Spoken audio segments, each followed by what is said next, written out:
Hello friends, I am Arpit and I am here with today's analysis. Today is 20th of January and we will be dealing with three very important topics which are in news. First is Indian fishermen detained near Diego Garcia. Now a few days ago, Indian fishermen were detained by the Sri Lankan Navy now near this archipelago which is there in the Indian Ocean region, that is Diego Garcia. This is a British Indian Ocean territory. Currently, it is a very important military base for the USA. In 1965, UK took it from Mauritius and in 1966 leased it out to USA to establish a military base over there. Now, the question is, what were the Indian fishermen doing down south? This is, south of equator. That raises questions. And yes, they have been detained over there. Next is sustainable nano catalyst developed. This nano catalyst is copper based catalyst which has been developed. It can be reused up to 5 times. It is soluble in water. It does not require environmentally harming chemicals and hence it is sustainable. It can be used in multiple industrial, I would say, activities like uh, electronics industry. It can be used in the pharma industry. It can also be used in I would say other heavy metals type industries. So yes, industrial pollution is on the rise and this nano catalyst obviously will play a key role in bringing in sustainability. The next is Empower Her Briz initiative. This initiative is taken by the Niti Aayog. This aims to give not only training to the women but also mentoring them to establish their own entrepreneurship, or I would say establish their own businesses. Now, this definitely is a step in the right direction when we talk about women empowerment in the country. Then we will be dealing with the MCQs based on these three topics and discussing the answers to the MCQs of 17th of January. Now, the first topic, Indian fishermen detained near Diego Garcia. It was January 9, 2025 when it happened, and it was near, I would say, Diego Garcia Island, British Indian Ocean Territory. It is. Origin of fishermen was Thengapattanam Fishing Harbour, Kanyakumari, Tamil Nadu. On January 9, 2025, 15 Indian fishermen were detained near Diego Garcia Island. It is, I would say, BIOT, British Indian Ocean Territory, allegedly crossing the maritime boundary. International maritime boundary is till where our EEZ is, and they crossed that and entered into the EEZ of Chagos Archipelago. Chagos Archipelago is a group of islands, one of which is this Diego Garcia. Fishermen had ventured into the sea from Thengapattanam fishing harbour in Kanyakumari district, Tamil Nadu on December 29 and were apprehended for poaching. The location of Diego Garcia, see, this is Chagos Archipelago, south of equator, and one of the islands of this group of islands is Diego Garcia over here. So Indian fishermen, went down south here. So this is what is the concern. Key points: the Indian fishermen who usually engage in deep sea fishing were on a mechanized boat owned by J. Paul Surgen, a resident of Tuthur, a town in Kanyakumari district, and 8 of the detained fishermen were from Tuthur, while the rest had hailed from various other parts of the country. None of, well, this is not so important, but yes, since it is part of the news, so it is there. The fishermen had planned a long haul, typically staying out at sea for extended periods before returning to shore, and were detained for allegedly crossing into the maritime boundaries of Diego Garcia. So, as the news spread, the families of the detained fishermen were shocked and worried, urging the district administration to intervene. But yes, whatever interventions have been there, they have been there. We should know something about Diego Garcia, the history, the geography of it, because questions from here definitely can be, asked. It is an atoll in the central Indian Ocean, part of the Chagos Archipelago. It is the largest and southernmost island in the group that has significant geostrategic importance. Why? Because USA has established a military base over there in Diego Garcia. It covers an area of approximately 44 square kilometers. Island is V-shaped with a sand fringe clay about 24 kilometers in length and a maximum width of 11 kilometers. Its lagoon is open and northern ended. So lagoon is where the I would say sea waters come in. Historical background: it was discovered by the Portuguese in the early 16th century, and it has a long history of being dependent on Mauritius. So Mauritius, where is Mauritius? Let us look at Mauritius as well. So Mauritius is over here. Diego Garcia is over here. So this is basically the distance. So it is dependent upon Mauritius. It was under Mauritius until 1965, and it was uh, taken by the Britishers from them. So in 1965, it was separated from Mauritius and became part of the newly formed British Indian Ocean Territory (BIOT). In 1966, the very next year, UK leased Diego Garcia to United States to establish a military base. The establishment of the base led to forcible removal of the island's inhabitants also, and that led to a lot of chaos. This was a humanitarian crisis. Now, geostrategic importance of Diego Garcia Island now. It hosts a major US air and naval base, making it a critical logistics and geostrategic support hub in the Indian Ocean. It is key for military operations, especially for the United States, and serves as a strategic outpost for controlling the region. Region means Indian Ocean region over there. Next is international disputes with respect to Diego Garcia. So since it led to a humanitarian crisis where the local inhabitants were forced to, evict the island, in 2019, the International Court of Justice issued an advisory opinion declaring that UK's separation of Diego Garcia from Mauritius in 1965 was unlawful, as the Chagosian people's rights were violated. But it was an advisory opinion. We need to know and understand this. The UN General Assembly passed a non-binding resolution in 2019 calling for the end of Britain's colonial administration of the Chagos archipelago and the return of the island to Mauritius. But yes, nothing of such sort has happened. So this is how, UK and the US are still dominating in this Indian Ocean region. Current status: no permanent population it has. It does not have a permanent civilian population. However, approximately 4,000 US and British military personnel, along with civilian contractors, are stationed at the island due to the presence of military base. Importance for the US: island is considered one of the most important military installations for United States in the Indian Ocean region, playing a key role in logistics, defense, and surveillance activities. Fishermen's detention and maritime boundaries. So let's talk about this as well a bit. The British Indian Ocean Territory, which includes Diego Garcia, that Chagos archipelago, is kind of a disputed area because Mauritius, Britain, and all. And fishing within its maritime boundary has been a point of contention because of the strategic importance or the geostrategic importance of that island. USA establishing a military base over there. So there can be multiple questions that what are the Indian fishermen doing over here? Are they doing some spying activity or something like that? So things like these definitely can be, I would say, bit questionable. So poaching charges: fishermen from Kanyakumari are accused of poaching as they were allegedly found fishing within the territorial waters of the British Indian Ocean territories. Maritime boundary disputes: Indian Ocean is home to several maritime boundaries that are contested, and fishing vessels that unknowingly cross these boundaries can face detention or other legal actions by the authorities governing the waters. So this happens a lot because a lot of overlapping of EEZs is happening. A lot of international maritime boundary lines are there. So yes, things like these create problems at time in the Indian Ocean region.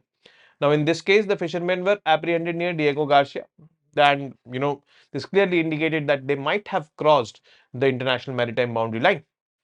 But yes, as the families and all are concerned, they approached the local administration. So there have been, you know, diplomatic efforts, and the families of the detained fishermen have alerted the district administration. It is likely that the Indian government will pursue diplomatic channels to resolve the issue and secure their release back to the country. But yes, there needs to be a solution with respect to, you know, the maritime disputes in the world. Technology definitely can play a key role over here. Now, sustainable nano catalyst developed. Now, catalysts are those elements which, enable a reaction, which make that reaction possible. Without those catalysts, those reactions will not be possible. That is what the role of catalysts is. And now the scientists in the Institute of Nanoscience and Technology have developed this copper-based catalyst with a star-like shape it is having, and it is designed to make industrial chemical processes more sustainable and cost effective. Means environment friendly also, and cheap also. Uh, we'll look into both of these aspects, that how environment friendly and how cheap. And this research was published in Nanoscale 2024. But yes, copper based nanocatalyst, scientists have made a copper oxide catalyst that has unique star like structure. We've seen that. It is aimed at improving industrial chemical reactions in a more environmentally friendly way. Now, what is the basic, I would say, raw material for creating this catalyst? It is sporopollenin. Sporopollenin as a template it has been used. It is a natural material found in plant spores. It is used as a template for growing copper oxide in nanostar shape. The surface of the sporopollenin is treated with PEI, that is polyethylene amine, which is which helps copper oxide to grow and form nanostructures needed for the catalyst. So sporopollenin is basically that kind of raw material, you can say, which is used for creating this particular catalyst. How it is environment friendly? Catalyst works well in water-based reactions and does not require harmful chemicals. These harmful chemicals are required by other catalysts. Harmful for the nature these are. Environmentally harmful these are. Okay, and these do not require high temperatures also. In order to achieve high temperatures, you need to burn something, emit something, which are often needed in regular catalysts. So these two ways, no harmful chemicals, no high temperatures, makes it more environment friendly. This makes it more sustainable as it avoids harsh chemicals and reduces energy consumption. Now, how it is, I would say, pocket friendly. How it is cost effective. It can be reused up to 5 times, showing its durability and long term efficiency. So, sustainability and cost effectiveness both are here. Applications: catalyst can be used in many different fields, such as organic reactions in industries like pharmaceuticals and materials, cleaning up pollutants in the environment, environmental remediation, electronics for improving the development of smaller efficient devices, improving chemical analysis in techniques like surface enhanced Raman spectroscopy (SERS). Use of biomass waste. So the development uses sporopollenin, a form of biomass waste found in the plants only. We can use it to turn something useful, that is this copper oxide or copper based catalyst. And this approach follows the circular economy approach or the circular economy concept, where the waste is being used for doing something valuable. Alignment with sustainable development goals. It directly helps achieve the SDGs. Which SDGs? SDG 12, responsible consumption and production, by reducing the need for harmful chemicals and materials. SDG 13, climate action, by lowering energy use and environmental pollution in industrial processes. So, yes, definitely it is there. Development of this kind of catalyst obviously is a result of research and development, very much useful. It is not only pocket friendly, but it is sustainable also, used in multiple industrial processes. Industries are here to stay. So yes, definitely this is a key, I would say, find for with respect to environmental conservation. Now the last piece of news is Empower Biz Initiative. Now in January 2025, the Women Entrepreneurship Platform of Niti Aayog, WEP of Niti Aayog, launched this Empower Biz Sapno Ki Udaan in partnership with the New Shop, India's largest 24/7 convenience retail chain. So, these shops are open 24/7. These are there in the big cities like Delhi, NCR. We can see these shops. Now, this collaboration aims to empower women entrepreneurs by providing them with the necessary skills and resources to succeed in the organized retail sector. You can get groceries, you can get day-to-day needs over there in these shops. It is designed. This program is designed to support aspiring women entrepreneurs by offering mentorship, training, and access to financial tools to help them build sustainable retail businesses. So, training, mentorship, and access to financial tools. These are the key, I would say, pillars of this initiative. Objective: it aims to empower women entrepreneurs by providing a comprehensive support system to help them establish themselves in retail business. This comprehensive support system is through mentorship, training, and access to digital tools, financial literacy, and business development resources. Program structure, if I talk about, program will offer mentorship and comprehensive training covering critical aspects such as retail management, digital tools, financial literacy, business development. All, these will be focused upon, and 50 women will be selected aged 18 to 35 through an online application process based on specific eligibility criteria. Special benefits: the top 20 participants will receive a 100% waiver on the new shop franchisee. So this is, you know, franchisee which is being distributed. So the franchisee fees will be 100% waived off, allowing them to own and operate their own retail businesses with reduced financial barriers. The program is specifically targeted at women from Delhi NCR, Punjab, Rajasthan, Uttar Pradesh, Haryana, Madhya Pradesh, and Gujarat.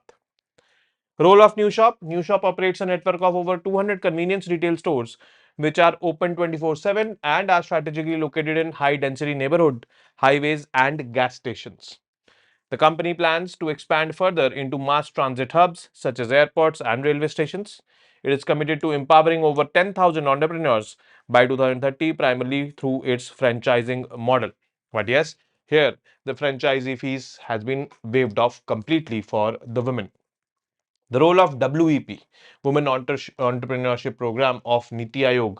So it was incubated in 2018, aims to empower women entrepreneurs through a variety of support mechanisms, which includes access to finance, market linkages, training and skilling, mentoring and networking, compliance and legal assistance, business development services. Since 2023, the Award to Reward initiative under WEP provides a plug and play framework for developing impactful programs for women entrepreneurs. And 30 public and private sector partners are also there for supporting this particular initiative, which aims to promote women entrepreneurship. Noble initiative indeed it is. Now, coming on to the MCQs. First is Diego Garcia is under the administrative control of which country? Carefully answer this question. USA, UK, Mauritius, or none of the above. Second, there is, a bit of correction in this. Which of these islands in the Indian Ocean region completely lie south of equator? Which of these islands in the Indian Ocean region completely lie south of equator? This is the exact question. Mauritius, Chagos Archipelago, Seychelles, Madagascar. I think it is a bit of difficult question, but yes, you have to, recall that map which was there, and you need to then answer this question. And UPSC definitely asks such kind of questions. So, because Chagos Archipelago was in news, Chagos Archipelago, Diego Garcia is one such, I would say, at all in this group of islands. It was in news, so related to that geography of that particular island, it is being asked over here. Third, which of the following is our applications of nano catalyst which has been developed recently, copper based nano catalyst? Pharma industry, cleaning up pollutants in the environment, or third is electronics? Only two and three, only three, only two, or all of the above? This has to be, uh, found out correctly. Carefully answer this. Fourth, recently Empower Biz Initiative was in news. Which organization launched it? Ministry of Social Justice, Confederation of Indian Industry, Niti Aayog, or none of the above? It is very simple. But yes, carefully answer that. Fifth, consider the following statements and mark the correct one. The Empower Biz initiative aims to empower women entrepreneurs by providing a comprehensive support system to help them establish themselves in the retail business. The focus is on providing mentorship, training, and access to digital tools, financial literacy, and business development resources. Only one, only two, both one and two, neither one nor two. You have to find the correct option over here. Now, the MCQs of 17th of January, we'll discuss the answers to this. Consider the following features of Nag Mark II missile and mark the correct one. So, Nag Mark II is anti-tank guided missile. So, first statement is correct and it is in the fire and forget missile category. Yes, it is also correct. So both 1 and 2 are there. Fire and forget missiles, let me remind you guys, is that kind of missile which you lock the target, you fire it and you forget it, and that missile will maneuver itself as per the movements of the target and strike the target precisely. Okay. Which of these is a defining feature of the Nag missile carrier version 2? Namika version 2.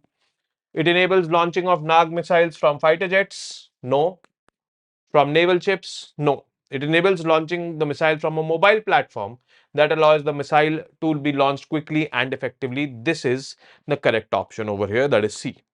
Which of these infrastructure project is not built by India? This is in Afghanistan. This is inherent over here.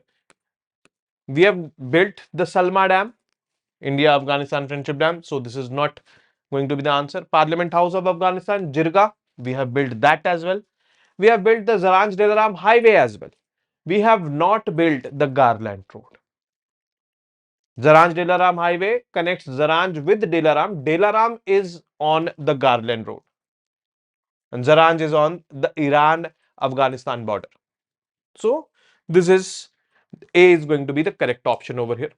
Fourth, which of these were the reasons for India not recognizing Taliban? 1996 to 2001, Taliban was in power, and now also Taliban is in power.